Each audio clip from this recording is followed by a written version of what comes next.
Sa isang malayong bayan sa norte ay may isang napakagandang dalaga na Liwayway ang pangalan. Ang kagandahan ni Liwayway ay nakarating hanggang sa malayong bayan. Hindi naging katakataka kung bakit napakarami ng kanyang naging manliligaw.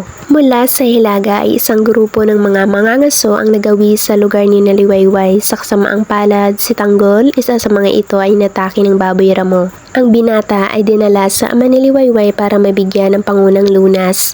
Iyon ang naging daan ng pagkakalapit nila. Umibig sina Liwayway at Tanggol sa isa't isa sa maikling panahon ng pagkakakilala. Nang gumaling si Tanggol, ito ay nagpaalam kay Liwayway at sa mga magulang niya. Ang binata ay susunduin ng ama't ina upang normal na hingin ang kamay ng dalaga. Puno ng pangarap si Liwayway nang ihatid ng tanaw si Tanggol. Subalit dagling naglaho ang pag-asa ni Liwayway na babalik si Tanggol tulad ng pangako. Ilang pagsikat na ng buwan mula nang umalis ito ngunit ni balita ay wala siyang natanggap. Isang dating manliligaw ang nakaisip na siraan si Tanggol. Ikinalat nito ang balita na hindi na babalik si Tanggol dahil may asawa na ito. Tinalo ng lungkot, pangungulila, sama ng loob at panibugho ang puso ni Liwayway. Nagkasakit siya. Palibhasa ay sarili lang ang makakagamot sa karamdaman kung kaya ilang linggo lang ay naglubha ang dalaga at namatay. Bago mamatay ay wala siyang nausal kundi ang mga salitang sinusumpa kita, sumpa kita. Ang mga salitang isinusumpa kita, sumpa kita, ang tanging naiwan ni Liwayway kay Tanggol. Ilang araw makaraang mailibing si Liwayway ay dumating si Tanggol kasama ang mga magulang. Anito ay hindi agad makakabalik dahil nagkasakit ang ina.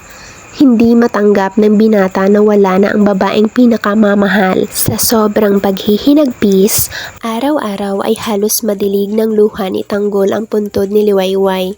Hindi na rin siya bumalik sa sariling bayan upang mabantayan ang puntod ng kasintahan.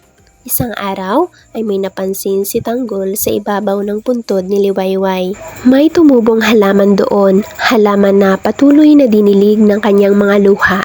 Nang namulaklak ang halaman ay may samyo iyon na ubod ng bango. Tinawag iyong sumpa kita, ang mga huling salitang binigkas ni Liwayway bago namatay. Ang sumpa kita ay ang pinagmulan ng sampagita. Aral sa kwento, una, huwag makinig sa sabi-sabi.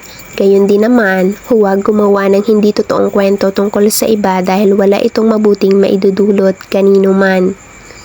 Pangalawa, kadalasan, ang paghihintay ay matagal, ngunit kung tayo ay may tiyaga, siguradong may magandang kahihinatnan ng iyong paghihintay. Dito na po nagtatapos ang ating kwento mga kabinibini, ang alamat ng sampagita. Please like and subscribe. Maraming salamat po. Mag-iingat kayo.